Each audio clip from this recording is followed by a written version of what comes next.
안녕하세요. 사연 읽어주는 삽별입니다. 오늘도 저와 함께 재밌는 사연 들어보세요. 쓰레기통에 버려진 건 1월 비녀 하나였어요. 그런데 그날 저는 며느리가 아니라 사람이 아니라는 걸 알았습니다. 새벽 4시 나는 시어머니의 한약을 끓이고 있었다. 10년 매일 새벽마다 약재를 다리고 일주일에 2번 전주 한옥마을까지 차를 몰고 가서 어머님 손발을 씻겨드렸다. 시댁 제사는 1년에 7번. 나 혼자 음식 23가지를 만들었다. 며느리 보기 좋아서 어머님은 늘 그렇게 말씀하셨다. 그러나 그들은 몰랐다. 내가 그 10년 동안 시댁의 모든 장부를 봐왔다는 걸. 그날 이후 그 집에 무슨 일이 벌어졌을까요? 제2장 3년상이 끝난 날. 시아버지의 3년상이 끝났다. 전주 시댁 대청마루에는 친척 40명이 모였다. 지연이가 참 고생했어. 친척들은 내게 인사를 건넸다. 나는 고개를 숙였다. 어머님은 마루 끝에 앉아 계셨다. 손에는 시아버지가 돌아가시기 전 내게 주신 비녀가 들려 있었다. 이건 우리 집안 6대째 내려온 거란다. 시아버지는 병상에서 내 손을 잡으셨다. 지연이 내가 잘 간직해라. 나는 그 비녀를 3년 동안 장롱 깊숙이 보관했다. 상이 끝나는 날 어머님께 돌려드리려 했다. 어머님, 이거. 나는 비녀를 2손으로 받쳐드렸다. 어머님은 비녀를 받아들더니 대뜸 마루 아래 쓰레기통에 던져버렸다. 이런 시커먼 골동품 누가 써? 친척들이 숨을 죽였다. 나는 얼어붙었다. 어머님, 됐어. 이제 상도 끝났는데 딱딱한 소리 그만하고. 어머님은 손을 휘휘 저으셨다. 나는 쓰레기통을 바라봤다. 비녀는 음식물 찌꺼기 위에 놓여 있었다. 제3장 남편의 침묵. 그날 밤 11시. 나는 남편에게 말했다. 여보, 오늘 그건 너무했어. 남편 민수는 신문을 보고 있었다. 뭐가? 비녀 말이야. 아버님이 나한테 주신 건데. 엄마가 버리라면 버리는 거지. 무슨 유품이라고 그래. 민수는 신문을 넘겼다. 그래도 6대째 내려온 거라고. 지연아. 민수가 신문을 내려놨다. 우리 집안 물건이 우리 집안 일인데 내가 왜 참견이야? 나는 입을 다물었다. 그리고 엄마가 요새 컨디션이 안 좋으셔. 내가 좀 이해해. 민수는 다시 신문을 들었다. 나는 침대에 누웠다. 10년. 나는 10년 동안 참았다. 그런데 이건 참는 게 아니었다. 이건 지워지는 거였다. 제사장 비가 내리던 새벽. 사흘 뒤 새벽 5시. 나는 캐리어 2개를 챙겼다. 옷가지, 서류 몇 장, 노트북. 그리고 10년 동안 모아둔 파일 하나. 비가 내렸다. 나는 현관문을 열고 나섰다. 민수는 자고 있었다. 어디가? 뒤에서 어머님 목소리가 들렸다. 나는 돌아보지 않았다. 며느리, 어디 가냐니까? 나는 문을 닫았다. 비는 더 세차게 내렸다. 나는 차에 올랐다. 전주를 벗어나 서울로 향했다. 제5장 숨겨둔 20년. 강남 오피스텔. 나는 10년 전부터 빌려둔 공간이었다. 아무도 몰랐다. 나는 노트북을 켰다. 화면에는 폴더 하나. 박민수 일가 재무 기록 2015-2025. 나는 국세청 조사관으로 20년을 일했다. 세무조사 팀장까지 올라갔다. 결혼하면서 그만뒀지만 숫자를 읽는 눈은 여전했다.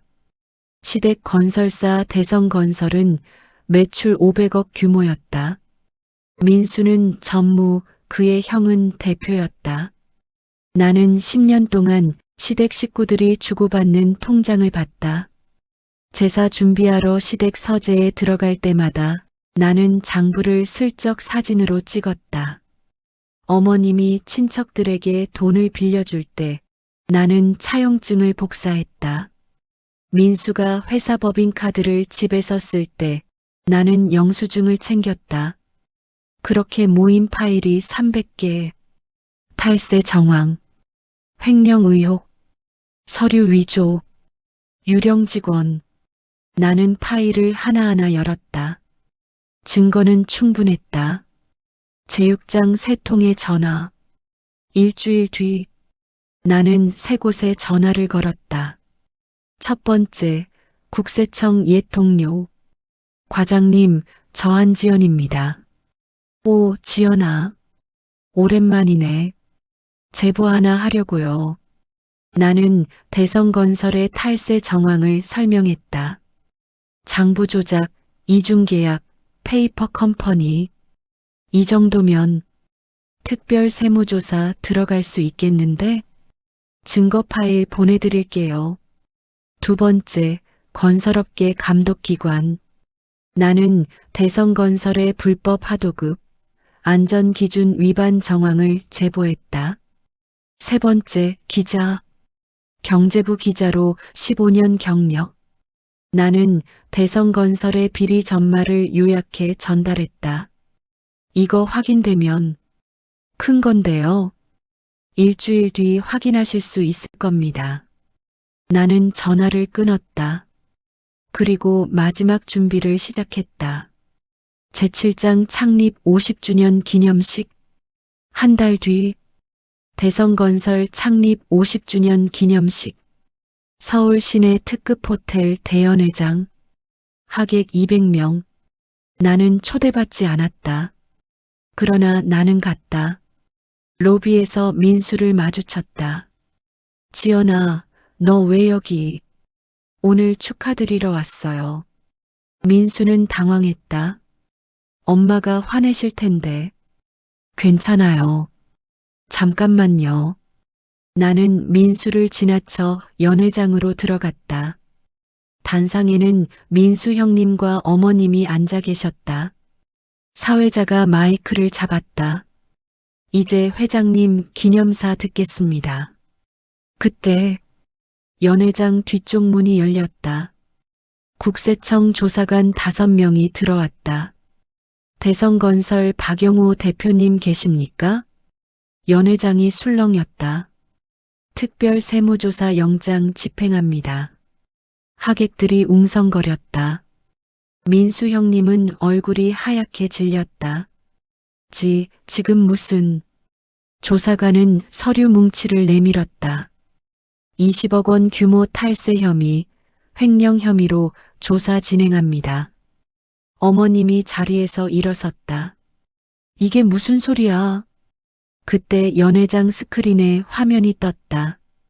누군가 빔 프로젝터를 켠 것이다. 화면에는 대성건설 장부가 떴다.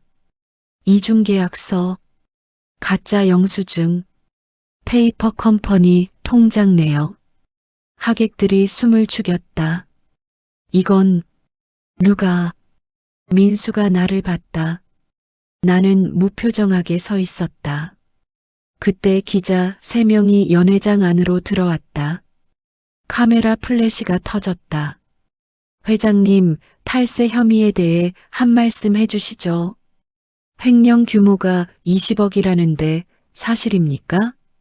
민수 형님은 단상에서 주저앉았다. 어머님은 나를 노려봤다. 내가 한 거지? 나는 천천히 어머님께 다가갔다. 어머님, 10년 동안 제가 뭘 했는지 아세요? 나는 가방에서 서류 봉투를 꺼냈다. 저는 매일 새벽 4시에 일어나서 어머님 한약 끓였어요. 그게 뭐 어쨌다고. 그리고 시댁 제사 7번 혼자 준비했어요. 나는 봉투를 어머님 앞에 놓았다. 그 10년 동안 저는 이 집안 장부를 다 봤어요. 봉투 안에는 탈세 증거 사본이 들어 있었다. 전 국세청에서 20년 일했거든요. 세무조사 팀장까지요. 어머님은 입을 다물었다. 그 비녀 쓰레기통에 버리셨죠? 나는 어머님을 똑바로 봤다. 이제 제가 버릴 차례예요. 제 팔짱 비 맞고 찾아온 사람들. 그날 밤 10시 오피스텔 초인종이 울렸다. 밖에는 민수가 서 있었다. 비를 맞고 있었다. 지연아, 문 좀 열어줘. 나는 문을 열지 않았다. 제발 이야기 좀 하자. 할 말 없어요. 엄마가 많이 아프셔. 나는 웃었다. 그래서요? 지연아, 제발. 10년 동안 저한테 한 말 기억나요? 민수는 대답하지 못했다. 우리 집안일에 왜 참견이냐고 했잖아요. 미안해. 이제 와서 미안하다고요? 나는 인터폰을 끊었다. 민수는 1시간 동안 밖에 서 있었다. 나는 커튼을 닫았다. 제구장 비녀를 돌려봤다. 2달 뒤 대성건설은 파산했다. 특별 세무조사 결과 추징금 35억. 민수 형님은 구속됐다. 어머님은 전주 한옥을 팔아야 했다. 민수는 회사에서 해고됐다. 어느 날 오후 3시 택배가 도착했다. 보낸 사람 김옥희. 나는 상자를 열었다. 안에는 비녀가 들어 있었다.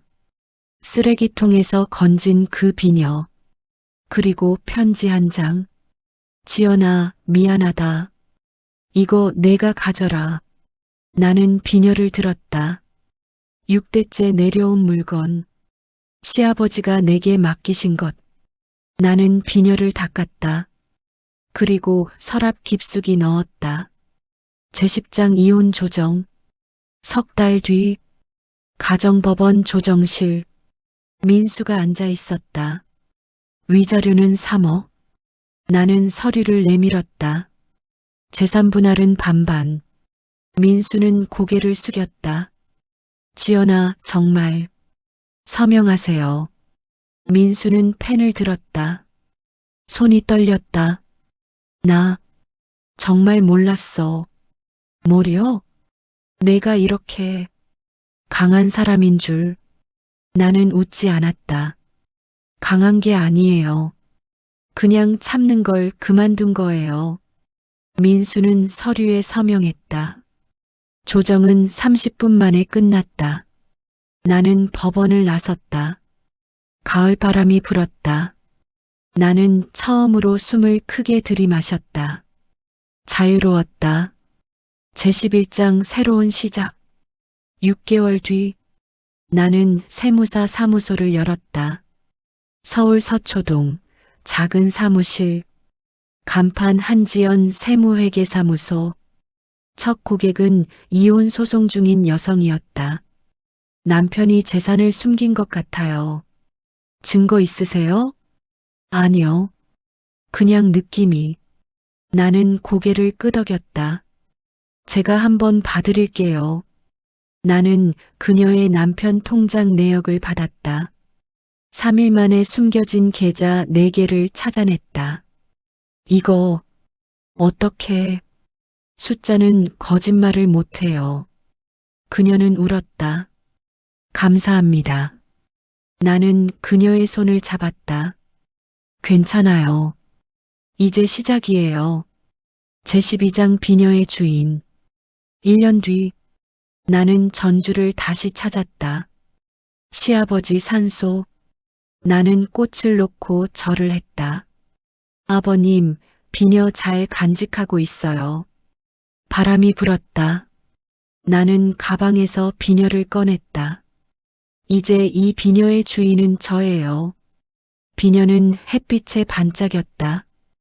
6대째 내려온 물건. 그러나 이제는 내 것. 버려졌던 것들이 다시 빛나는 순간 나는 그걸 배웠다. 사람도 마찬가지라는 걸. 버려진다고 끝이 아니라는 걸. 에필로그 쓰레기통에서 건진 것들. 지금 나는 58. 사무실은 직원 5명 규모로 커졌다. 매주 상담 오는 사람들. 대부분 나처럼 참아왔던 사람들. 어떻게 용기를 내셨어요? 그들은 묻는다. 나는 대답한다. 용기가 아니에요. 그냥 더 이상 안 참는 거예요. 어제 어머님에게서 연락이 왔다. 지연아, 밥 한번 먹자. 나는 거절하지 않았다. 네, 어머님. 이제 나는 안다. 용서는 상대를 위한 게 아니라는 걸. 나를 위한 거라는 걸. 그러나 잊지는 않는다. 쓰레기통에 버려졌던 비녀. 그리고 그 순간 내가 느꼈던 것들. 나는 그걸 기억한다. 그래서 더 이상 누군가에게 버려지지 않는다. 엔딩 멘트. 오늘 사연이 울림이 됐다면 구독 버튼을 눌러주세요. 좋아요는 큰 힘이 됩니다. 댓글로 여러분의 이야기도 들려주세요. 당신은 절대 쓰레기통에 버려질 사람이 아닙니다. 당신은 빛나는 사람입니다. 다음 사연에서 또 만나요. 끝.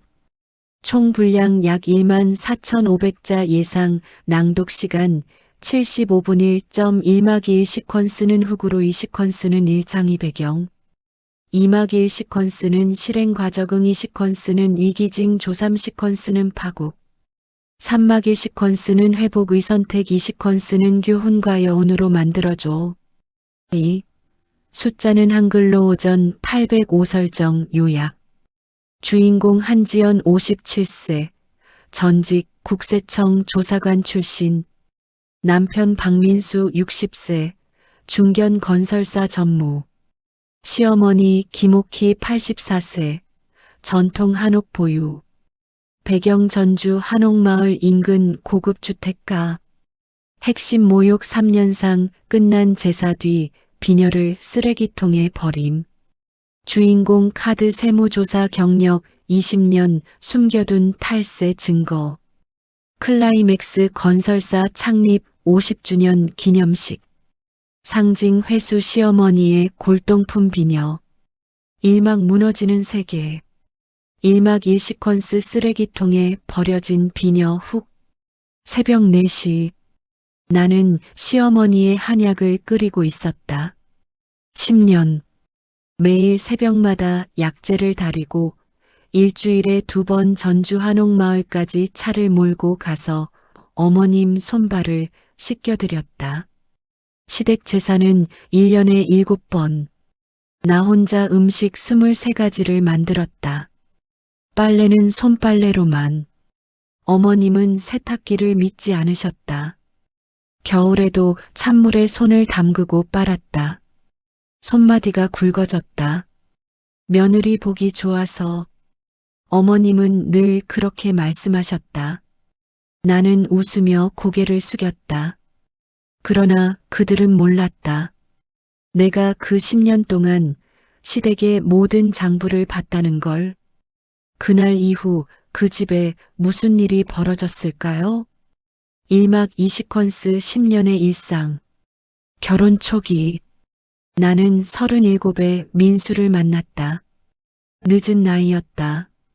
국세청 조사관이었어요. 첫 만남에서 나는 말했다. 민수는 눈을 반짝였다. 와, 멋진데요. 능력 있는 여자 좋아해요. 우리는 6개월 만에 결혼했다. 시어머니는 첫 만남부터 차가웠다. 국세청이면 남편 뒷조사나 하려고. 농담처럼 던진 말. 나는 웃어넘겼다. 그러나 그게 농담이 아니라는 걸 나중에 알게 됐다. 첫 번째 제사. 결혼 후 첫 제사. 시아버지 기일. 나는 새벽 2시부터 부엌에 섰다. 어머님은 옆에서 지켜보셨다. 그게 아니고, 이렇게 하는 게 아니고, 우리 집안은 원래 이렇게 안 해. 30번도 넘게 고쳐 만들었다. 아침 6시 제사가 끝났다. 어머님은 음식을 한 입 드시고는 역시 시집 온 지 얼마 안 돼서 그래. 맛이 없네. 친척들 앞에서 하신 말씀. 나는 참았다. 일상이 된 헌신. 회사를 그만뒀다. 집안일에 집중하는 게 좋겠어. 민수의 권유였다. 나는 20년 경력을 내려놓았다. 그리고 시댁의 며느리가 됐다. 매주 화요일 어머님 병원 모시기. 매주 목요일 시댁 대청소. 매주 토요일 어머님 친구분들 접대. 민수는 회사 일로 바빴다. 여보, 미안한데 오늘도 회식이야. 일주일에 4일은 밤 11시에 들어왔다. 고생했어. 그 말만 남기고 씻으러 갔다. 나는 거실 소파에 앉아 있었다. 텅 빈 집, 텅 빈 가슴, 숨겨둔 관찰. 그러나 나는 가만히 있지 않았다. 시댁 서재. 어머님이 주무실 때 나는 슬쩍 들어갔다. 책장 뒤에 숨겨진 서류 보관함. 대성건설 장부. 민수와 형님의 통장 사본. 어머님이 친척들에게 빌려준 돈 내역.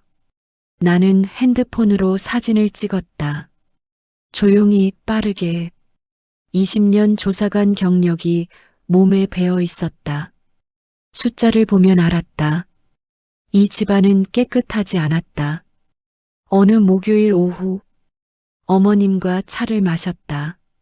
지연아, 네 어머님, 넌 참 순해. 어머님은 찻잔을 내려놓으셨다. 우리 민수 잘 만났어. 나는 웃었다. 감사합니다. 그러니까 앞으로도 잘해. 나는 고개를 숙였다. 그 순간 나는 알았다. 나는 며느리가 아니었다. 나는 하인이었다. 이막 복수의 설계. 이막 일시퀀스 3년상과 결심. 상이 끝난 날. 시아버지의 3년상이 끝났다. 전주시댁 대청마루에는 친척 40명이 모였다. 한복을 입은 사람들. 마루 위에 놓인 음식 50가지. 나 혼자 사흘밤을 새워 만들었다. 지연이가 참 고생했어. 친척들은 내게 인사를 건넸다. 손을 잡아주는 사람도 있었다. 나는 고개를 숙였다. 비녀. 어머님은 마루 끝에 앉아 계셨다. 손에는 비녀가 들려 있었다. 옥으로 만든 비녀. 6대째 내려온 갑오. 시아버지는 돌아가시기 사흘 전 나를 부르셨다. 지연아. 네, 아버님. 이거 내가 받아라. 시아버지는 비녀를 내 손에 쥐어주셨다. 우리 집안 6대째 내려온 거란다. 아버님, 이건 너무 귀한 건데. 아니야. 넌 자격이 있어. 시아버지는 내 손을 꼭 잡으셨다. 10년 동안 고생했다. 고맙다. 나는 울었다. 시아버지만이 나를 봐주셨다. 쓰레기통. 상이 끝나고 친척들이 모인 자리. 나는 비녀를 어머님께 돌려드리려 했다. 어머님, 이거 제가 보관하고 있었는데. 나는 비녀를 두 손으로 받쳐드렸다. 어머님은 비녀를 받아들더니 대뜸 마루 아래 쓰레기통에 던져버렸다. 철컥. 비녀가 쓰레기통 바닥에 부딪히는 소리. 이런 시커먼 골동품 누가 써? 친척들이 숨을 죽였다. 나는 얼어붙었다. 어머님. 됐어, 됐어. 이제 상도 끝났는데 딱딱한 소리 그만하고. 어머님은 손을 휘휘 저으셨다. 그리고 친척들을 보며 웃으셨다. 우리 며느리가 워낙 고지식해서 사람들이 어색하게 웃었다. 나는 쓰레기통을 바라봤다. 비녀는 음식물 찌꺼기 위에 놓여 있었다. 시아버지의 마지막 선물. 6대째 내려온 갑오. 쓰레기. 남편의 침묵. 그날 밤 11시. 집으로 돌아와 민수에게 말했다. 여보, 오늘 그건 너무했어. 민수는 넥타이를 풀고 있었다. 뭐가? 비녀 말이야. 아버님이 나한테 주신 건데 어머님이 쓰레기통에. 엄마가 버리라면 버리는 거지. 민수는 옷장을 열었다. 그래도 6대째 내려온 거라고 아버님이. 지연아. 민수가 나를 돌아봤다. 우리 집안 물건이 우리 집안 일인데 내가 왜 참견이야? 나는 입을 다물었다. 그리고 엄마가 요새 컨디션이 안 좋으셔. 상 끝나고 허전하시대. 내가 좀 이해해. 민수는 화장실로 갔다. 문이 닫혔다. 나는 침대에 앉았다. 10년. 나는 10년 동안 참았다. 헌신했다. 사랑했다. 그런데 이건 사랑이 아니었다. 이건 학대였다. 결심. 새벽 2시. 나는 잠들지 못했다. 침대 옆 서랍을 열었다. 그 안에는 USB 하나. 시댁 재무 기록 2015-2025. 10년 동안 모은 증거. 300개 파일. 탈세, 횡령, 서류 위조. 나는 USB를 꺼내 들었다. 그리고 결심했다. 이제 참지 않기로. 2막 20컨스 준비와 실행. 떠나는 새벽. 사흘 뒤 새벽 5시. 나는 캐리어 2개를 챙겼다. 옷가지, 세면도구, 중요 서류. 그리고 USB. 비가 내렸다. 장대비. 나는 현관문을 열고 나섰다. 민수는 자고 있었다. 코 고는 소리가 들렸다. 어디가? 뒤에서 어머님 목소리가 들렸다. 나는 멈췄다. 어머님은 복도 끝에 서 계셨다. 며느리, 어디 가냐니까? 나는 돌아보지 않았다. 새벽부터 이게 무슨. 나는 문을 열고 나갔다. 아, 한지연. 어머님이 소리쳤다. 나는 계단을 내려갔다. 비는 더 세차게 내렸다. 나는 차에 올랐다. 시동을 걸었다. 룸미러로 보이는 집. 10년을 살았던 곳. 나는 엑셀을 밟았다. 전주를 벗어나 서울로 향했다. 숨겨둔 공간. 강남 오피스텔. 나는 10년 전부터 빌려둔 곳이었다. 아무도 몰랐다. 결혼 후에도 나는 이 공간을 유지했다. 혹시 모르니까. 당시에는 막연한 불안이었다. 그러나 지금은 알았다. 그건 본능이었다. 나는 짐을 풀었다. 노트북을 켰다. USB를 꽂았다. 화면에 폴더가 떴다. 대성건설 비리 증거. 나는 파일을 하나씩 열었다. 숫자가 말하는 진실. 이중계약서. 대성건설은 실제 계약 금액보다 낮은 금액으로 세금 신고를 했다. 차액 15억. 페이퍼 컴퍼니. 실체 없는 하도급 업체 7곳. 그 업체들로 돈을 빼돌렸다. 총액 23억. 가짜 영수증. 실제로 지출하지 않은 비용을 허위로 처리. 절세 금액 8억. 유령 직원. 실제로 일하지 않는 친척 12명을 직원으로 등록. 인건비 명목으로 빼돌린 돈 6억. 나는 계산기를 두드렸다. 총 비리 금액 52억. 추징금과 가산세를 합치면 70억 이상. 대성건설은 버틸 수 없었다. 세 통의 전화. 나는 핸드폰을 들었다. 첫 번째, 국세청 옛 동료. 여보세요, 최 과장님? 오, 지연아. 오랜만이다. 잘 지내? 네, 잘 지내요. 과장님, 제보 하나 하려고요. 제보? 나는 대성건설의 탈세 정황을 설명했다. 이중계약, 페이퍼 컴퍼니, 유령 직원. 이 정도면 특별 세무조사 들어가겠는데? 증거 파일 지금 보내드릴게요. 지연아, 이거 확실한 거지? 저 20년 했잖아요. 최 과장은 웃었다. 그래, 믿는다. 파일 보내. 두 번째, 건설업 감독기관. 나는 안전기준 위반, 불법 하도급 정황을 제보했다. 제보자 신원은 비공개로 부탁드립니다. 물론입니다. 확인 후 조사 들어가겠습니다. 세 번째, 경제부 기자. 15년 경력, 건설업계 전문. 기자님, 특종 하나 드릴게요. 누구세요? 신원은 밝힐 수 없지만 대성건설 비리 전말입니다. 나는 요약 파일을 전송했다. 이거 확인되면 엄청난 건데요? 일주일 뒤 확인하실 수 있을 겁니다. 나는 전화를 끊었다. 그리고 마지막 준비를 시작했다. 빔 프로젝터. 나는 호텔에 전화했다. 창립 기념식 당일 연회장 빔 프로젝터 점검 건으로 연락드렸습니다. 네, 어느 업체시죠?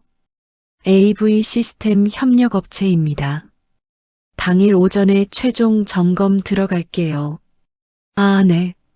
알겠습니다. 나는 가짜 명함을 만들었다. 가짜 업체명, 가짜 직함. 그러나 실력은 진짜였다. 나는 이틀 동안 빔 프로젝터 사용법을 익혔다.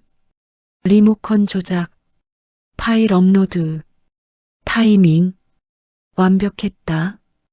2막 30컨스 창립 50주년 파국의 무대. 기념식 당일. 한 달 뒤. 대성건설 창립 50주년 기념식. 서울 시내 특급 호텔 대연회장. 오후 3시. 하객 200명. 재벌가, 정치인, 건설업계 인사들. 나는 초대받지 않았다. 그러나 나는 갔다. 로비. 나는 검은색 원피스를 입었다. 머리는 단정하게 올렸다. 화장은 옅게. 로비에서 민수를 마주쳤다. 민수는 턱시도를 입고 있었다. 지연아? 민수는 눈이 휘둥그레졌다. 너 왜 여기? 오늘 축하드리러 왔어요. 나는 미소 지었다. 엄마가 화내실 텐데. 괜찮아요. 나는 민수를 지나쳐 연회장으로 걸어갔다. 지연아, 잠깐. 민수가 내 팔을 잡았다. 나는 그의 손을 뿌리쳤다. 손 치우세요. 민수는 얼어붙었다. 나는 연회장 문을 열었다. 연회장. 샹들리에 10개. 붉은 카펫. 단상 위 현수막 대성건설 창립 50주년. 하객들이 샴페인을 마시고 있었다. 단상에는 민수 형님, 박영호 대표와 어머님이 앉아 계셨다. 어머님은 한복을 입으셨다. 보라색 치마 저고리. 나를 보자 눈을 찌푸리셨다. 나는 뒤쪽 자리에 앉았다. 기념사. 사회자가 마이크를 잡았다. 귀빈 여러분, 오랜 시간 기다려주셔서 감사합니다. 박수 소리. 이제 박영호 회장님의 기념사 말씀 듣겠습니다. 민수 형님이 단상으로 걸어 나왔다. 존경하는 내외 귀빈 여러분. 형님은 원고를 펼쳤다. 오늘 이렇게 뜻깊은 자리에. 그때 연회장 뒤쪽 문이 열렸다. 쿵! 무거운 소리. 하객들이 돌아봤다. 국세청 조사관 5명이 들어왔다. 검은 정장, 손에는 서류 가방. 대성건설 박영호 대표님 계십니까? 조사관의 목소리가 연회장에 울렸다. 하객들이 웅성거렸다. 형님은 마이크를 쥔 채 굳었다. 저인데요? 특별 세무조사 영장 집행합니다. 조사관은 영장을 내밀었다. 52억 원 규모 탈세 혐의, 횡령 혐의로 조사 진행합니다. 연회장이 술렁였다. 지금 무슨 소리를. 형님의 목소리가 떨렸다. 어머님이 자리에서 벌떡 일어났다. 이게 무슨 소리예요? 우리 회사가 왜? 스크린. 그때 나는 가방에서 리모컨을 꺼냈다. 연회장 빔 프로젝터. 나는 오전에 미리 파일을 업로드해뒀다. 버튼을 눌렀다. 클릭. 연회장 스크린에 화면이 떴다. 하객들이 스크린을 봤다. 화면에는 대성건설 장부가 떴다. 이중계약서. 실제 금액 30억. 신고 금액 15억. 차액 15억.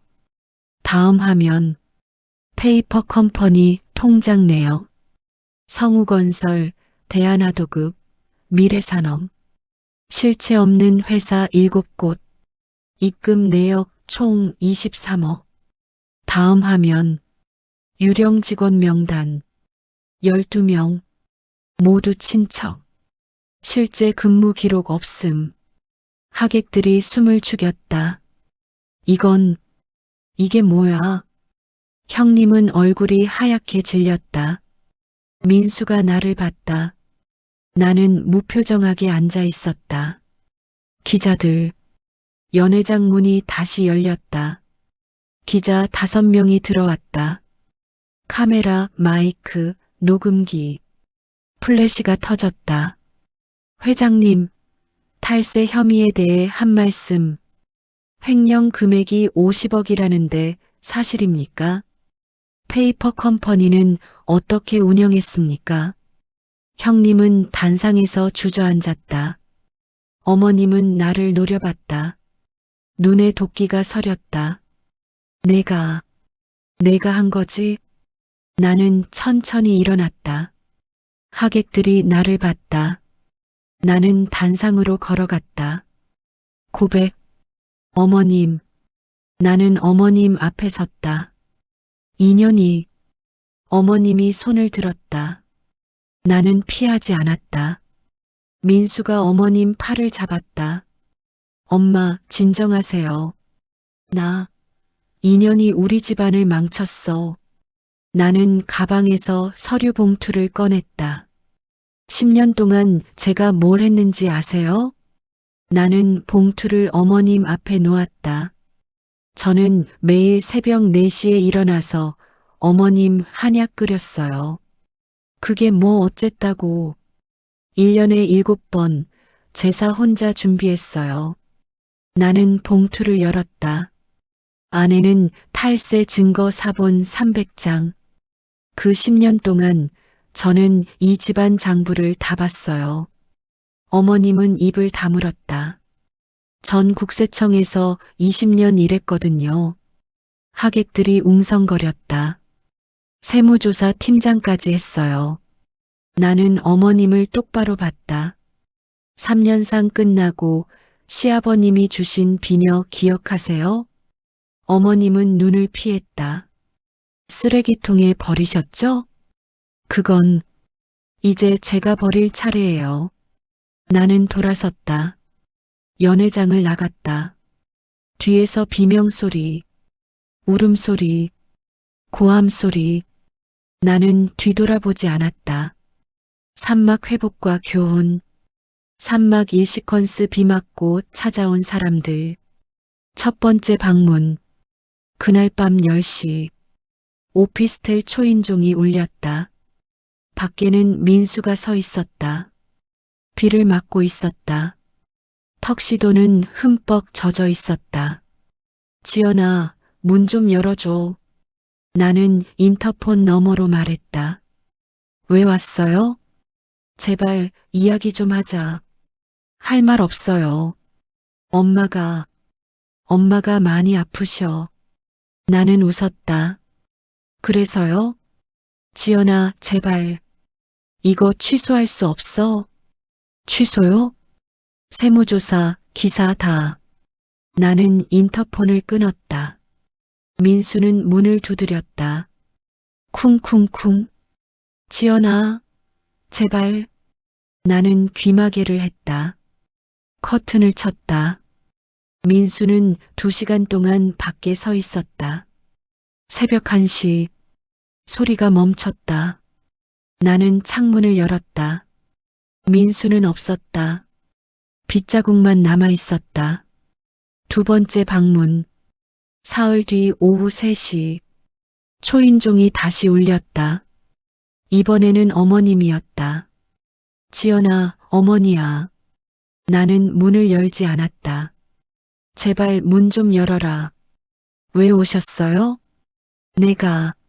내가 미안했다. 나는 귀를 의심했다. 뭐라고요? 비녀일 미안했어.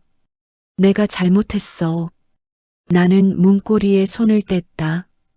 그 말 듣고 싶었어요. 10년 동안. 그러니까 문 좀 열어줘. 이제 와서 미안하다고요? 지연아, 회사 망하니까 미안하다는 거죠? 어머님은 대답하지 못했다. 돌아가세요. 지연아, 나는 인터폰을 껐다. 어머님은 1시간 동안 문 앞에 계셨다. 나는 소파에 누웠다. 눈물이 났다. 그러나 이건 슬픔이 아니었다. 해방이었다. 무너지는 제국. 1달 뒤, 대성건설 파산. 특별 세무조사 결과 추징금 75억. 회사는 버틸 수 없었다. 민수 형님 박영호 횡령 혐의로 구속. 징역 5년 구형. 어머님은 전주 한옥을 팔았다. 6대째 살았던 집. 8억의 금매. 민수는 회사에서 해고됐다. 전무직위 박탈. 퇴직금 없이.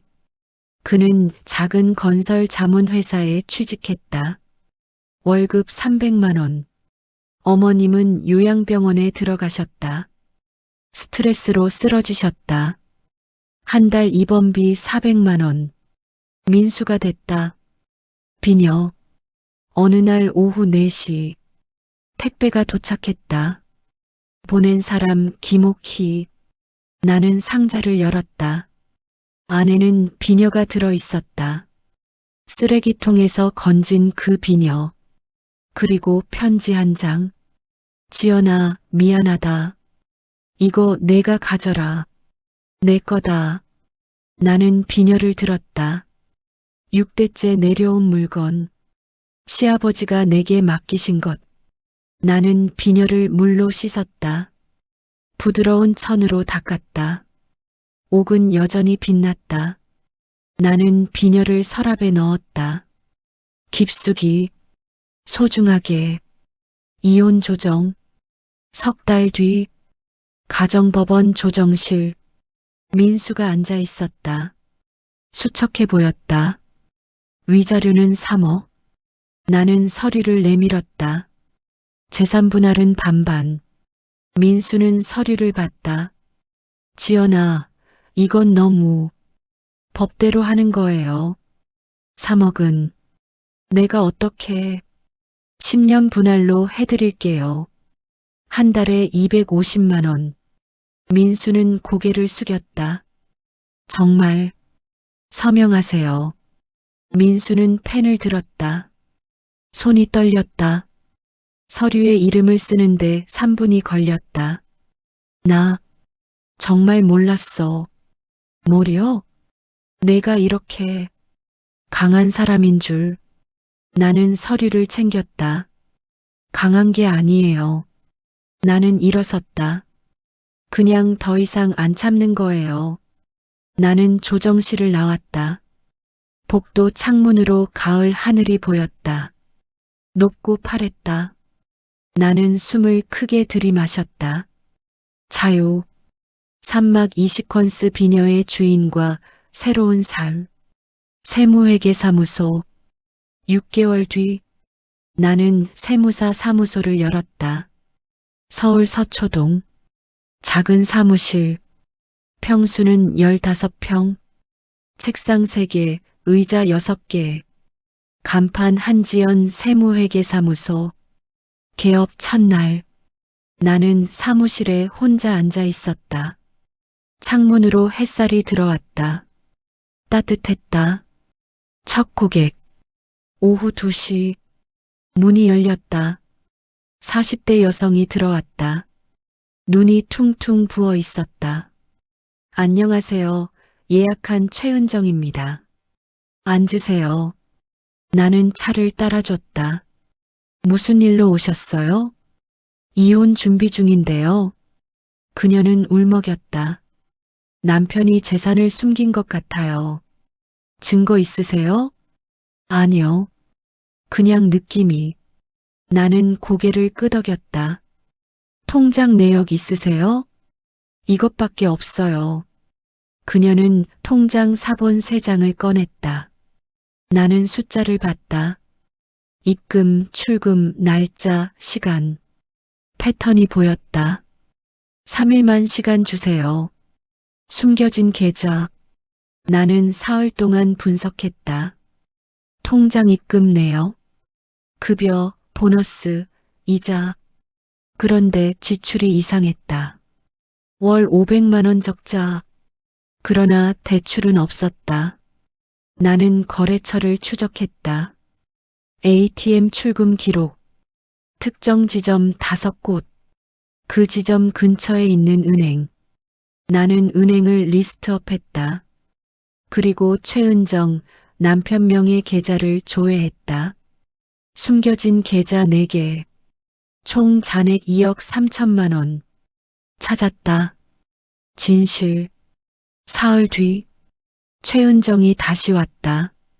어떻게 됐어요? 나는 서류를 내밀었다. 남편분 숨겨둔 계좌 4곳입니다. 이게 어떻게... 그녀는 서류를 보며 울었다. 2억이 넘어요.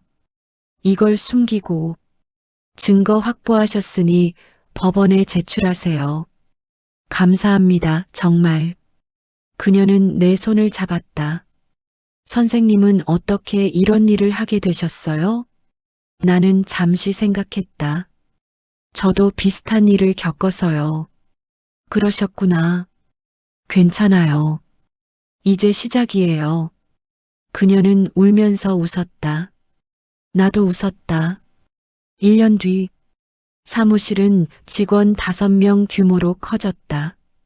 상담 예약은 한 달치가 꽉 찼다.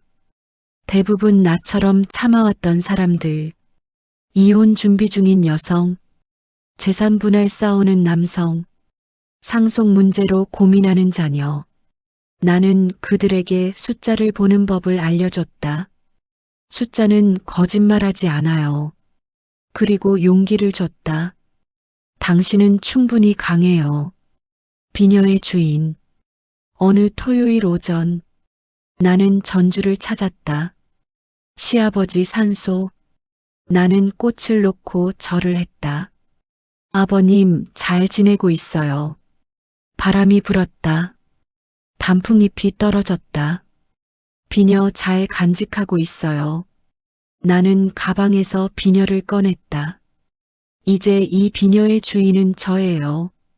비녀는 햇빛에 반짝였다. 6대째 내려온 물건. 그러나 이제는 내 것. 버려진다고 끝이 아니더라고요. 나는 비녀를 다시 가방에 넣었다. 다시 빛나는 순간이 오더라고요. 나는 산소에서 내려왔다. 전주 하늘은 맑았다. 어머님. 한 달 뒤 어머님에게서 연락이 왔다. 지연아, 밥 한번 먹자. 나는 거절하지 않았다. 네, 어머님. 우리는 전주 한 식당에서 만났다. 어머님은 많이 야위셨다. 잘 지냈니? 네. 사무소 잘 된다며? 덕분에요. 어머님은 국을 드셨다. 지연아. 네. 내가 미안하다. 나는 숟가락을 내려놓았다. 10년 동안 너한테 못되게 굴었어.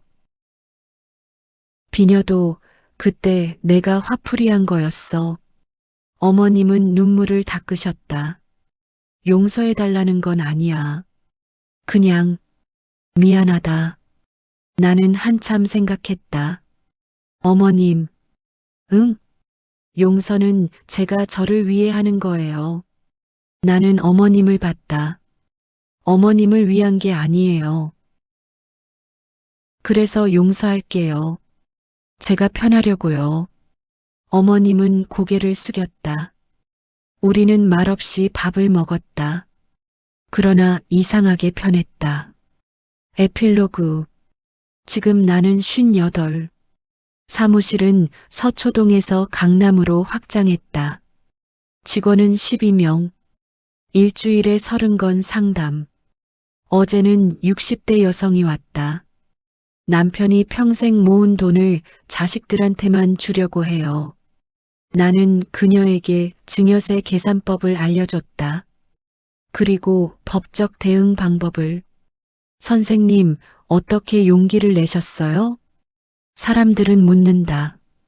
나는 대답한다. 용기가 아니에요.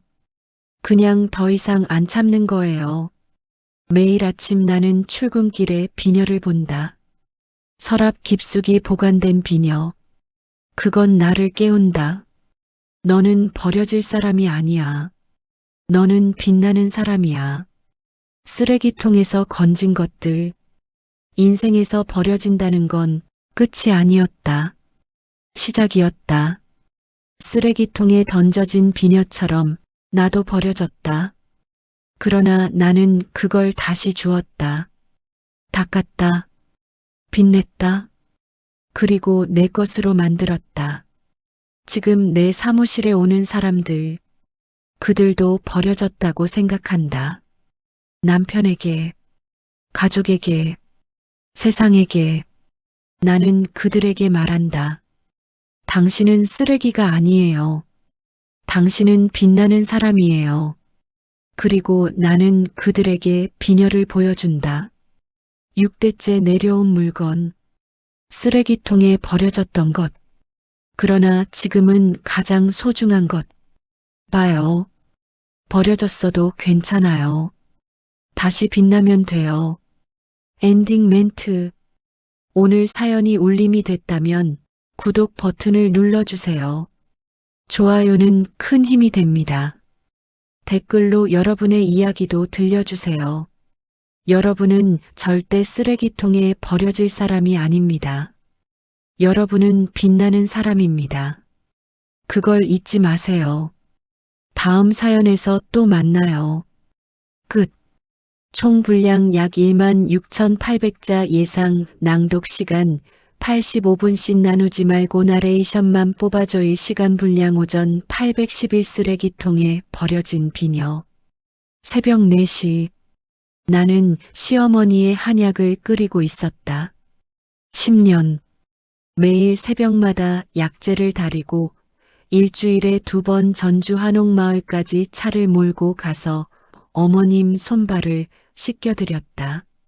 시댁 제사는 1년에 7번. 나 혼자 음식 23가지를 만들었다. 빨래는 손빨래로만. 어머님은 세탁기를 믿지 않으셨다. 겨울에도 찬물에 손을 담그고 빨았다. 손마디가 굵어졌다. 며느리 보기 좋다고 어머님은 늘 그렇게 말씀하셨다. 나는 웃으며 고개를 숙였다. 그러나 그들은 몰랐다. 내가 그 10년 동안 시댁의 모든 장부를 봤다는 걸.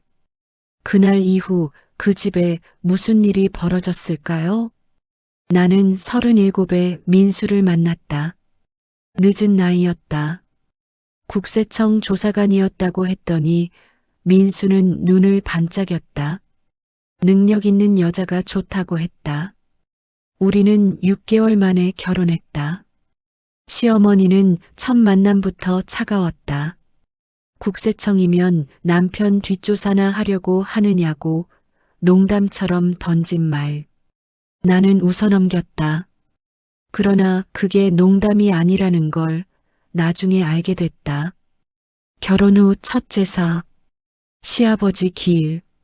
나는 새벽 2시부터 부엌에 섰다. 어머님은 옆에서 지켜보셨다. 그게 아니고 이렇게 하는 게 아니고 우리 집안은 원래 이렇게 안 한다고 30번도 넘게 고쳐 만들었다. 아침 6시 제사가 끝났다. 어머님은 음식을 한 입 드시고는 역시 시집 온 지 얼마 안 돼서 그런지 맛이 없다고 하셨다. 친척들 앞에서 나는 참았다. 회사를 그만뒀다. 집안일에 집중하는 게 좋겠다는 민수의 권유였다. 나는 20년 경력을 내려놓았다. 그리고 시댁의 며느리가 됐다. 매주 화요일 어머님 병원 모시기, 매주 목요일 시댁 대청소, 매주 토요일 어머님 친구분들 접대. 민수는 회사 일로 바빴다. 일주일에 4일은 밤 11시에 들어왔다. 고생했어. 그 말만 남기고 씻으러 갔다. 나는 거실 소파에 앉아 있었다. 텅 빈 집, 텅 빈 가슴. 그러나 나는 가만히 있지 않았다. 시댁 서재. 어머님이 주무실 때 나는 슬쩍 들어갔다. 책장 뒤에 숨겨진 서류 보관함. 대성건설 장부 민수와 형님의 통장 사본. 어머님이 친척들에게 빌려준 돈 내역. 나는 핸드폰으로 사진을 찍었다. 조용히 빠르게. 20년 조사관 경력이 몸에 배어 있었다. 숫자를 보면 알았다. 이 집안은 깨끗하지 않았다. 어느 목요일 오후 어머님과 차를 마셨다. 넌 참 순하다고 하셨다. 우리 민수 잘 만났다고, 감사하다고 했다. 그러니까 앞으로도 잘하라고. 나는 고개를 숙였다. 그 순간 나는 알았다. 나는 며느리가 아니었다. 나는 하인이었다. 시아버지의 3년상이 끝났다. 전주시댁 대청마루에는 친척 40명이 모였다. 한복을 입은 사람들, 마루 위에 놓인 음식 50가지. 나 혼자 사흘밤을 새워 만들었다. 친척들은 내게 고생했다고 인사를 건넸다. 손을 잡아주는 사람도 있었다. 나는 고개를 숙였다. 어머님은 마루 끝에 앉아 계셨다. 손에는 비녀가 들려 있었다. 옥으로 만든 비녀, 6대째 내려온가 보. 시아버지는 돌아가시기 사흘 전 나를 부르셨다. 이거 내가 받으라고, 우리 집안 6대째 내려온 거라고. 너무 귀한 건데 어쩌냐고 했더니 아니라고 하셨다. 넌 자격이 있다고. 10년 동안 고생했다고, 고맙다고. 시아버지는 내 손을 꼭 잡으셨다. 나는 울었다. 시아버지만이 나를 봐주셨다. 상이 끝나고 친척들이 모인 자리. 나는 비녀를 어머님께 돌려드리려 했다. 제가 보관하고 있었다고, 이거 어머님께 드린다고. 비녀를 두 손으로 받쳐드렸다. 어머님은 비녀를 받아들더니 대뜸 마루 아래 쓰레기통에 던져버렸다. 철컥. 비녀가 쓰레기통 바닥에 부딪히는 소리. 이런 시커먼 골동품 누가 쓰냐고. 친척들이 숨을 죽였다. 나는 얼어붙었다. 됐어. 이제 상도 끝났는데 딱딱한 소리 그만하라고. 어머님은 손을 휘휘 저으셨다. 그리고 친척들을 보며 웃으셨다. 우리 며느리가 워낙 고지식해서 사람들이 어색하게 웃었다. 나는 쓰레기통을 바라봤다. 비녀는 음식물 찌꺼기 위에 놓여 있었다. 시아버지의 마지막 선물, 6대째 내려온 갑오. 쓰레기. 그날 밤 11시. 집으로 돌아와 민수에게 말했다. 오늘 그건 너무했다고, 비녀 말이라고 아버님이 나한테 주신 건데 어머님이 쓰레기통에 버렸다고. 엄마가 버리라면 버리는 거라고 민수는 말했다. 그래도 6대째 내려온 거라고 아버님이. 민수가 나를 돌아봤다. 우리 집안 물건이 우리 집안 일인데 내가 왜 참견이냐고. 나는 입을 다물었다. 그리고 엄마가 요새 컨디션이 안 좋으시다고, 상 끝나고 허전하시다고, 내가 좀 이해하라고. 민수는 화장실로 갔다. 문이 닫혔다. 나는 침대에 앉았다. 10년. 나는 10년 동안 참았다. 헌신했다. 사랑했다. 그런데 이건 사랑이 아니었다. 이건 학대였다. 새벽 2시 나는 잠들지 못했다. 침대 옆 서랍을 열었다. 그 안에는 USB 하나. 시댁 재무 기록 2015년부터 2025년까지 10년 동안 모은 증거 300개 파일. 탈세, 횡령, 서류 위조. 나는 USB를 꺼내 들었다. 그리고 결심했다. 이제 참지 않기로. 사흘 뒤 새벽 5시. 나는 캐리어 2개를 챙겼다. 옷가지, 세면도구, 중요 서류, 그리고 USB. 비가 내렸다. 장대비. 현관문을 열고 나섰다. 민수는 자고 있었다. 코 고는 소리가 들렸다. 어디 가냐고 뒤에서 어머님 목소리가 들렸다. 나는 멈췄다. 어머님은 복도 끝에 서 계셨다. 며느리 어디 가냐니까. 나는 돌아보지 않았다. 새벽부터 이게 무슨. 나는 문을 열고 나갔다. 야, 한지연. 어머님이 소리쳤다. 나는 계단을 내려갔다. 비는 더 세차게 내렸다. 차에 올랐다. 시동을 걸었다. 룸미러로 보이는 집, 10년을 살았던 곳. 나는 엑셀을 밟았다. 전주를 벗어나 서울로 향했다. 강남 오피스텔. 나는 10년 전부터 빌려둔 곳이었다. 아무도 몰랐다. 결혼 후에도 나는 이 공간을 유지했다. 혹시 모르니까. 당시에는 막연한 불안이었다. 그러나 지금은 알았다. 그건 본능이었다. 짐을 풀었다. 노트북을 켰다. USB를 꽂았다. 화면에 폴더가 떴다. 대성건설 비리 증거. 파일을 하나씩 열었다. 이중계약서. 대성건설은 실제 계약 금액보다 낮은 금액으로 세금 신고를 했다. 차액 15억. 페이퍼 컴퍼니. 실체 없는 하도급 업체 7곳.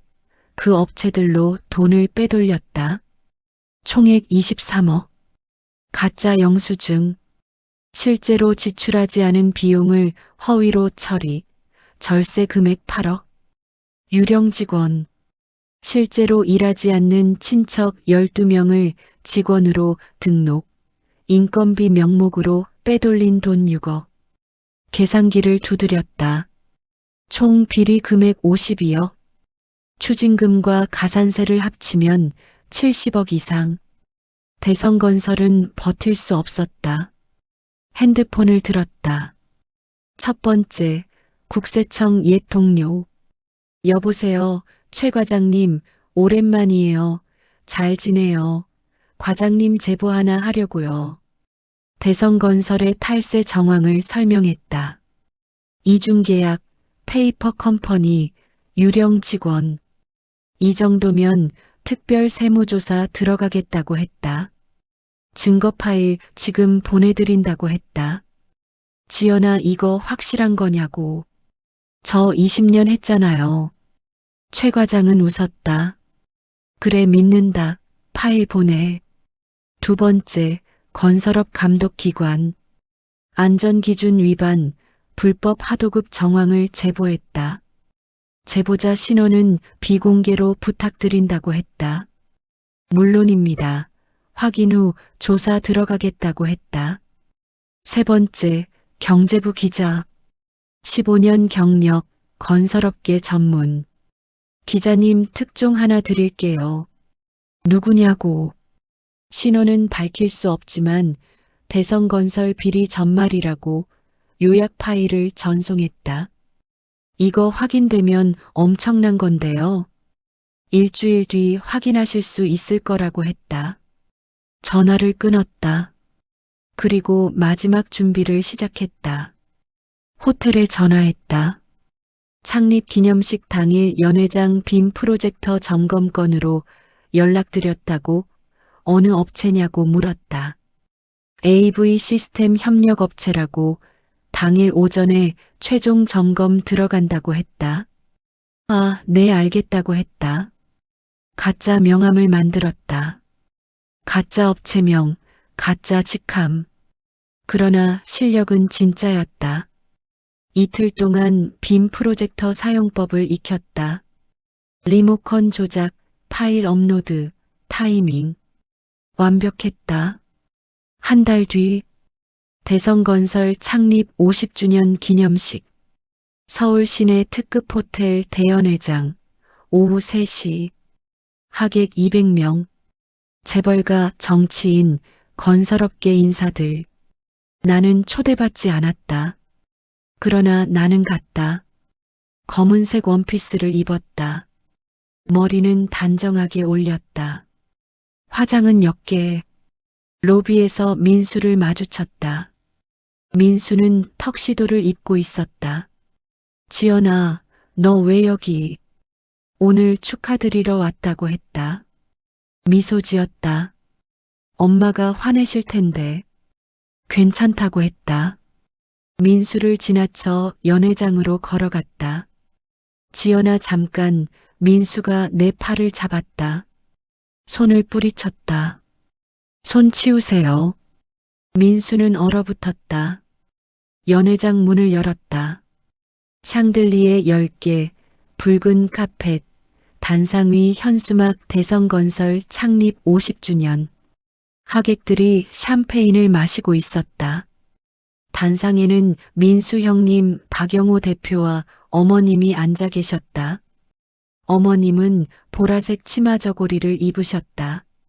나를 보자 눈을 찌푸리셨다. 나는 뒤쪽 자리에 앉았다. 사회자가 마이크를 잡았다. 귀빈 여러분, 오랜 시간 기다려주셔서 감사하다고 이제 박영호 회장님의 기념사 말씀 듣겠다고 했다. 박수 소리. 민수 형님이 단상으로 걸어 나왔다. 존경하는 내외 귀빈 여러분, 오늘 이렇게 뜻깊은 자리에 형님은 원고를 펼쳤다. 그때 연회장 뒤쪽 문이 열렸다. 쿵, 무거운 소리. 하객들이 돌아봤다. 국세청 조사관 5명이 들어왔다. 검은 정장, 손에는 서류 가방. 대성건설 박영호 대표님 계십니까? 조사관의 목소리가 연회장에 울렸다. 하객들이 웅성거렸다. 형님은 마이크를 쥔 채 굳었다. 저인데요. 특별 세무조사 영장 집행합니다. 조사관은 영장을 내밀었다. 52억 원 규모 탈세 혐의, 횡령 혐의로 조사 진행한다고 했다. 연회장이 술렁였다. 지금 무슨 소리를. 형님의 목소리가 떨렸다. 어머님이 자리에서 벌떡 일어났다. 이게 무슨 소리예요? 우리 회사가 왜? 그때 나는 가방에서 리모컨을 꺼냈다. 연회장 빔 프로젝터. 오전에 미리 파일을 업로드해뒀다. 버튼을 눌렀다. 클릭. 연회장 스크린에 화면이 떴다. 하객들이 스크린을 봤다. 화면에는 대성건설 장부가 떴다. 이중계약서.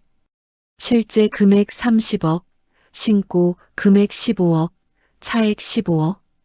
다음 화면. 페이퍼 컴퍼니 통장 내역. 성우건설, 대한하도급, 미래산업. 실체 없는 회사 7곳, 입금 내역 총 23억. 다음 화면. 유령 직원 명단 12명, 모두 친척. 실제 근무 기록 없음. 하객들이 숨을 죽였다. 이게 뭐야? 형님은 얼굴이 하얗게 질렸다. 민수가 나를 봤다. 나는 무표정하게 앉아 있었다. 연회장 문이 다시 열렸다. 기자 5명이 들어왔다. 카메라, 마이크, 녹음기. 플래시가 터졌다. 회장님 탈세 혐의에 대해 한 말씀. 횡령 금액이 50억이라는데 사실입니까? 페이퍼 컴퍼니는 어떻게 운영했습니까? 형님은 단상에서 주저앉았다. 어머님은 나를 노려봤다. 눈에 도끼가 서렸다. 내가 한 거지. 나는 천천히 일어났다. 하객들이 나를 봤다. 단상으로 걸어갔다. 어머님. 인연이. 어머님이 손을 들었다. 나는 피하지 않았다. 민수가 어머님 팔을 잡았다. 엄마 진정하세요. 노아, 인연이 우리 집안을 망쳤어. 가방에서 서류 봉투를 꺼냈다. 10년 동안 제가 뭘 했는지 아세요? 봉투를 어머님 앞에 놓았다. 저는 매일 새벽 4시에 일어나서 어머님 한약 끓였어요. 그게 뭐 어쨌다고. 1년에 7번 제사 혼자 준비했어요. 봉투를 열었다. 안에는 탈세 증거 사본 300장. 그 10년 동안 저는 이 집안 장부를 다 봤어요. 어머님은 입을 다물었다. 전 국세청에서 20년 일했거든요. 하객들이 웅성거렸다. 세무조사 팀장까지 했어요. 어머님을 똑바로 봤다. 3년상 끝나고 시아버님이 주신 비녀 기억하세요. 어머님은 눈을 피했다. 쓰레기통에 버리셨죠? 그건 이제 제가 버릴 차례예요. 돌아섰다. 연회장을 나갔다. 뒤에서 비명소리, 울음소리, 고함소리. 나는 뒤돌아보지 않았다. 그날 밤 10시.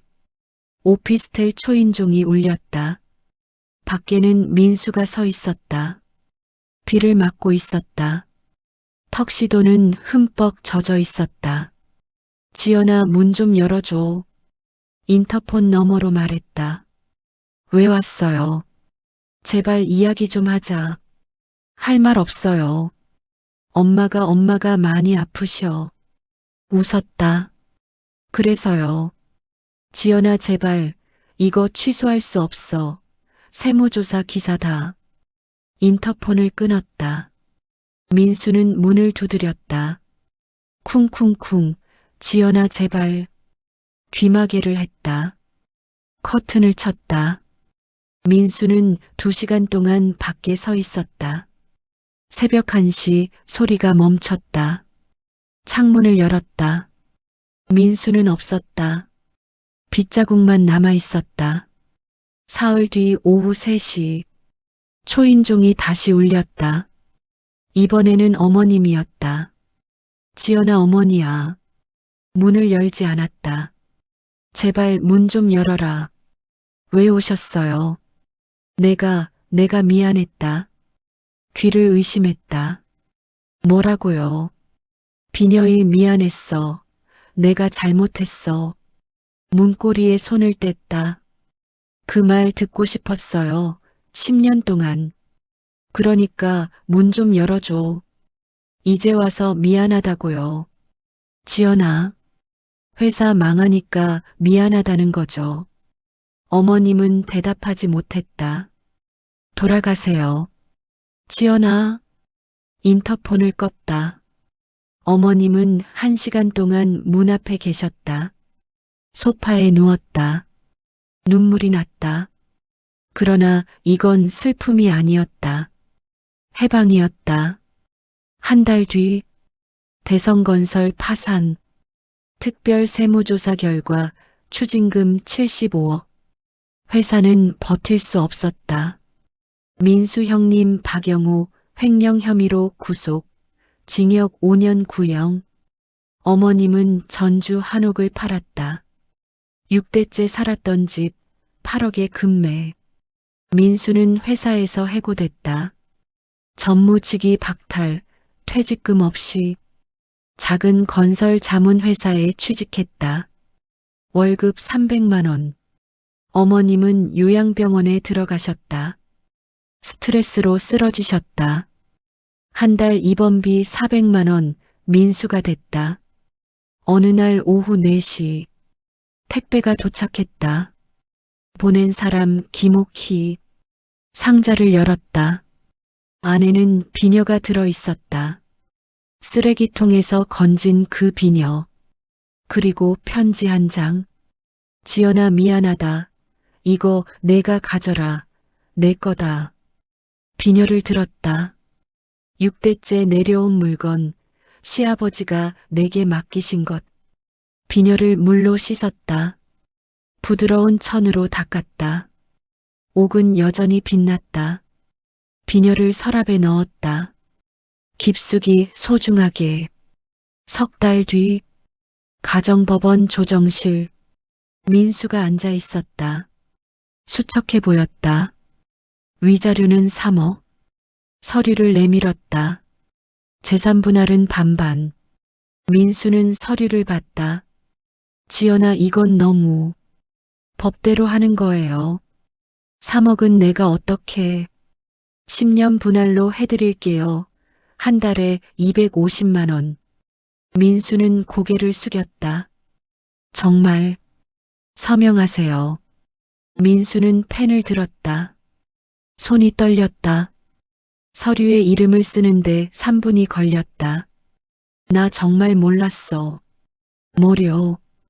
내가 이렇게 강한 사람인 줄. 서류를 챙겼다. 강한 게 아니에요. 일어섰다.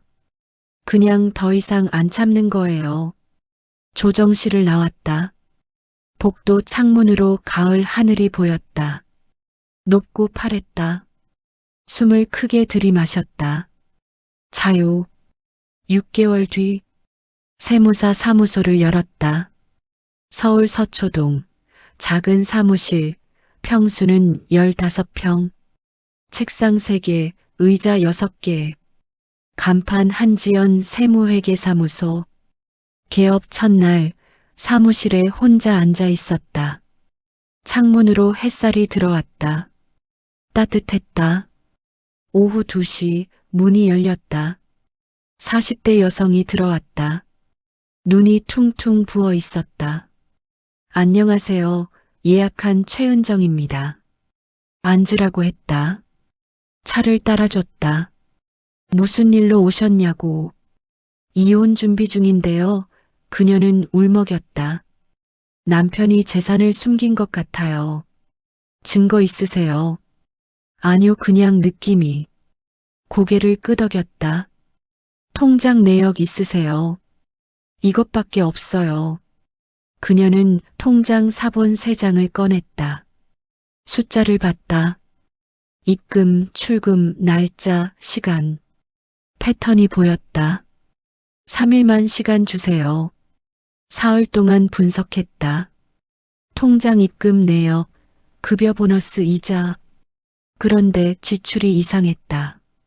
월 500만 원 적자, 그러나 대출은 없었다. 거래처를 추적했다. ATM 출금 기록, 특정 지점 5곳.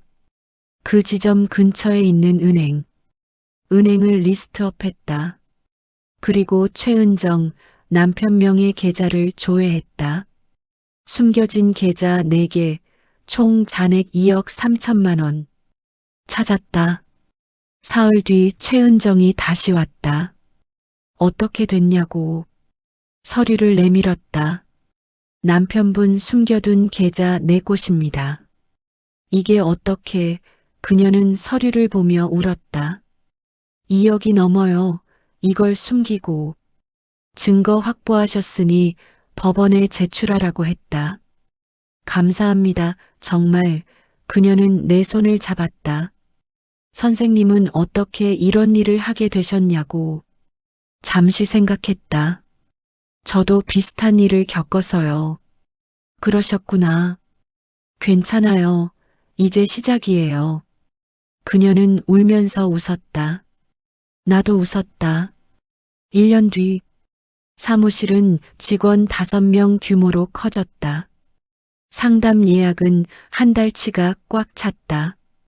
대부분 나처럼 참아왔던 사람들, 이혼 준비 중인 여성, 재산 분할 싸우는 남성, 상속 문제로 고민하는 자녀. 나는 그들에게 숫자를 보는 법을 알려줬다. 숫자는 거짓말하지 않아요.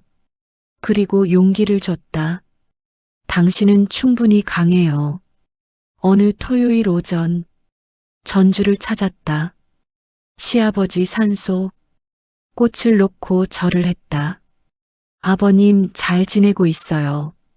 바람이 불었다. 단풍잎이 떨어졌다. 비녀 잘 간직하고 있어요. 가방에서 비녀를 꺼냈다. 이제 이 비녀의 주인은 저예요. 비녀는 햇빛에 반짝였다. 6대째 내려온 물건, 그러나 이제는 내 것. 버려진다고 끝이 아니더라고요. 비녀를 다시 가방에 넣었다. 다시 빛나는 순간이 오더라고요. 산소에서 내려왔다. 전주 하늘은 맑았다. 한 달 뒤 어머님에게서 연락이 왔다. 지연아, 밥 한번 먹자. 거절하지 않았다. 네, 어머님. 전주 한 식당에서 만났다. 어머님은 많이 야위셨다. 잘 지냈냐고. 네. 사무소 잘 된다며. 덕분에요. 어머님은 국을 드셨다. 지연아. 네. 내가 미안하다. 숟가락을 내려놓았다. 10년 동안 너한테 못되게 굴었어. 비녀도 그때 내가 화풀이한 거였어. 어머님은 눈물을 닦으셨다. 용서해달라는 건 아니야. 그냥 미안하다. 한참 생각했다. 어머님, 응. 용서는 제가 저를 위해 하는 거예요.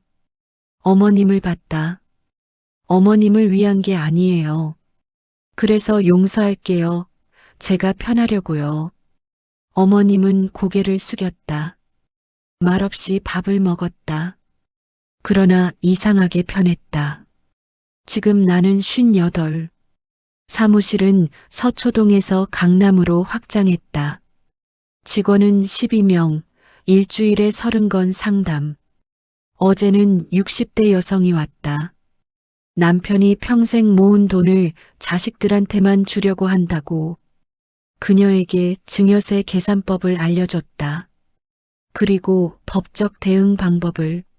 선생님, 어떻게 용기를 내셨냐고 사람들은 묻는다. 대답한다. 용기가 아니에요. 그냥 더 이상 안 참는 거예요. 매일 아침 출근길에 비녀를 본다. 서랍 깊숙이 보관된 비녀. 그건 나를 깨운다. 너는 버려질 사람이 아니야. 너는 빛나는 사람이야. 인생에서 버려진다는 건 끝이 아니었다. 시작이었다. 쓰레기통에 던져진 비녀처럼 나도 버려졌다. 그러나 나는 그걸 다시 주었다. 닦았다, 빛냈다. 그리고 내 것으로 만들었다. 지금 내 사무실에 오는 사람들, 그들도 버려졌다고 생각한다. 남편에게, 가족에게, 세상에게. 나는 그들에게 말한다. 당신은 쓰레기가 아니에요. 당신은 빛나는 사람이에요. 그리고 나는 그들에게 비녀를 보여준다. 6대째 내려온 물건, 쓰레기통에 버려졌던 것. 그러나 지금은 가장 소중한 것. 봐요, 버려졌어도 괜찮아요. 다시 빛나면 돼요. 오늘 사연이 울림이 됐다면 구독 버튼을 눌러주세요. 좋아요는 큰 힘이 됩니다. 댓글로 여러분의 이야기도 들려주세요. 여러분은 절대 쓰레기통에 버려질 사람이 아닙니다. 여러분은 빛나는 사람입니다. 그걸 잊지 마세요. 다음 사연에서 또 만나요. 오늘도 저와 함께 시청해주셔서 감사합니다. 댓글에 자신의 나이를 적어주시고 좋아요와 구독 눌러주시면 행복한 하루가 되실 겁니다.